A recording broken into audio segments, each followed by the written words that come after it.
Praise the Lord, hallelujah. അകന്നു പോകുന്നവരെ അടുപ്പിക്കേണ്ടതിനാണ് യേശു കർത്താവ് ഭൂമിയിലേക്ക് കടന്നു വരാൻ ഇടവന്നത്.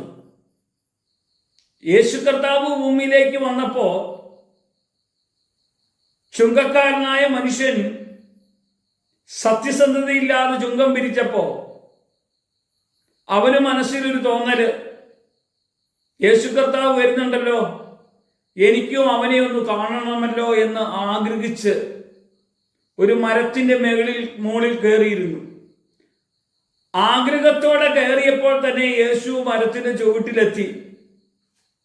ആ മനുഷ്യനോട് പറഞ്ഞു, സക്കായി ഇറങ്ങി വാ, ഇന്ന് നിന്റെ ഭവനത്തിൽ ഞാൻ നിന്നോടൊത്ത് വസിക്കാൻ പോകുകയാണ്. കാരണം അവൻ അകന്നുപോയ മനുഷ്യനായിരുന്നു സക്കായി.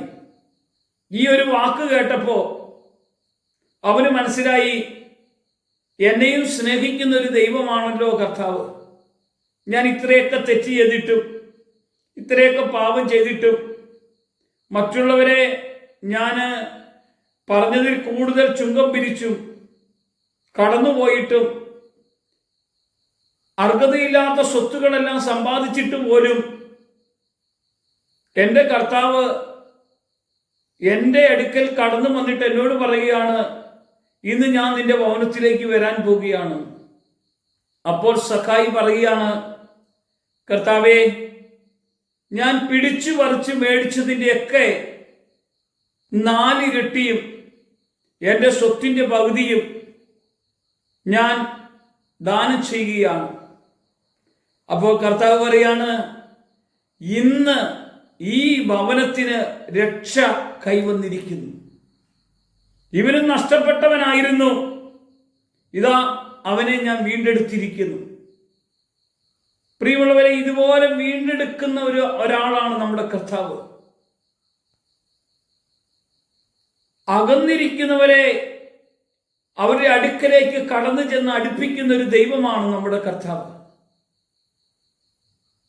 ഇങ്ങനെ നമ്മളെ ബലപ്പെടുത്തുവാനും നമ്മളെ കരുതുവാനും കാക്കുവാനും കഴിയുന്നവന്റെ സന്നിധിയിലല്ലേ നമ്മൾ ഇന്ന് ഈ പ്രഭാതത്തിലായിരിക്കുന്നതെന്ന് തിരിച്ചറിയണം.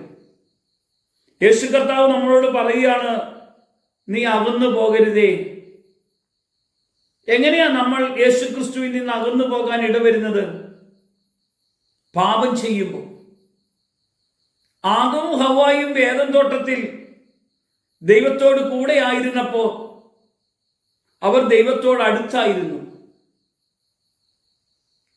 എന്നാൽ പാപം ചെയ്തു കഴിഞ്ഞപ്പോൾ അവർ അകന്നു. കർത്താവ് ആ തോട്ടത്തിലേക്ക് ഇറങ്ങി വരുമ്പോ അവർ മരച്ചിന് മറഞ്ഞു നിന്നു. എന്തുകൊണ്ടാണ് അവർ മറഞ്ഞു നിന്നത്? പാപം ചെയ്തതുകൊണ്ടാണ്. അടുത്തു ചെല്ലാൻ കഴിയാതെ അവരുടെ അവസ്ഥ. കർത്താവ് ചോദിച്ചു, ഞാൻ നിങ്ങളോട് ഭക്ഷിക്കരുതെന്ന് പറഞ്ഞത് നിങ്ങൾ ഭക്ഷിച്ചോ? അന്നേരം ദൈവം തന്നെ യോജിപ്പിച്ചു കൊടുത്ത ജീവിത പങ്കാളിയെ പരസ്പരം ഒരിക്കലും കുറവും കുറ്റങ്ങളും പറയാത്തവർ ആ നിമിഷം മുതൽ തമ്മിൽ പഴിചാരുന്നതായി തിരുവെടുത്ത് കാണാൻ കഴിയുന്നു. പ്രിയമുള്ളവരെ, പാപം ചെയ്യുമ്പോഴാണ് നമ്മൾ അകന്നു മാറുന്നത്. ഈ പഴിചാരിയവരെയും അവരുടെ ആ ബന്ധനങ്ങളെല്ലാം അഴിച്ചവരെ ഒന്നിപ്പിക്കാൻ കഴിയുന്ന ഒരു കർത്താവാണ് നമ്മുടെ ദൈവം. ഇങ്ങനെ അകന്നുപോയവരെ കൂട്ടിച്ചേർക്കുവാനും അകന്നുപോയവർക്ക് വേണ്ടി കാൽവരി ക്രൂശിൽ കയറി, ഇതാ ഞാൻ ഉയർത്തെഴുന്നേറ്റപ്പോൾ എങ്കിലേക്ക് എല്ലാവരെയും ഞാൻ ആകർഷിച്ചു എന്ന് വിളിച്ചു പറഞ്ഞവന്റെ ശബ്ദം ഇന്ന് ഈ പ്രഭാതത്തിൽ നിങ്ങളുടെ കാതുകളിൽ വന്ന് പതിക്കണം. നിങ്ങൾ അകന്നു പോകരുത്. അധരബലം എന്ന സ്തോത്രയാഗം ഇടവിടാതെ ദൈവത്തെ ആരാധിക്കാൻ വേണ്ടിയാ നമ്മളെ ദൈവം വിളിച്ചത്. നമുക്ക് വേണ്ടി കാൽവരി ക്രൂശിൽ ശരീരം മുഴുവനും മുറിപ്പെടുവാനും കീറിമുറിക്കപ്പെടുവാനും നിന്ദനങ്ങളും പരിഹാസങ്ങളും ഏറ്റ് ആ ശരീരത്തിലൂടെ ഒഴുകപ്പെട്ട രക്തത്തിലൂടെ നമ്മുടെ പാപക്കറകളെ കഴുകിക്കളയാൻ ഇടവന്നെങ്കിൽ അകന്നുപോയവരെ കൂട്ടിച്ചേർക്കുന്ന ഒരു കർത്താവിനെ അനുഭവിക്കേണ്ടേ? എന്നെ തള്ളിക്കളഞ്ഞ അവനല്ല എൻ്റെ കർത്താവ്. ഞാൻ മാറിപ്പോയെങ്കിലും അവൻ എൻ്റെ അടുക്കൽ വന്നില്ലേ? ആ പത്രോസ് ആ സ്ത്രീയുടെ മുമ്പിൽ തള്ളിപ്പറഞ്ഞ് മാറിപ്പോയെങ്കിലും യേശു കർത്താവ് പത്രോസിന്റെ അടുക്കിലേക്ക് കടന്നു വന്നില്ലേ?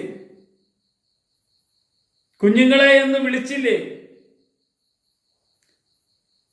പെറ്റമ്മ നിന്നെ മറന്നാലും ഞാൻ നിന്നെ മറക്കില്ല എന്ന് പറഞ്ഞ് നമ്മളെ അവനോട് ചേർത്ത് നിർത്തുന്ന ഒരേ ഒരാളുണ്ടെങ്കിൽ യേശു കർത്താവ് മാത്രമേ ഉള്ളൂ. നമുക്ക് ഈ പ്രഭാതത്തിൽ നമ്മളെ ഒരുക്കി പ്രാർത്ഥിക്കാം. കർത്താവേ, സ്വർഗീയ പിതാവേ, നിന്റെ അടുക്കലേക്ക് എനിക്ക് അടുത്തു വരാൻ തക്കവണ്ണം എന്നെ ഒരുക്കണമേ. നിന്റെ കൃപയിൽ എന്നെ നിറയ്ക്കണമേ. പരിശുദ്ധാത്മാവിൽ എന്നെ കാക്കണം. യേശുവിന്റെ നാമത്തിൽ തന്നെ ആമേൻ.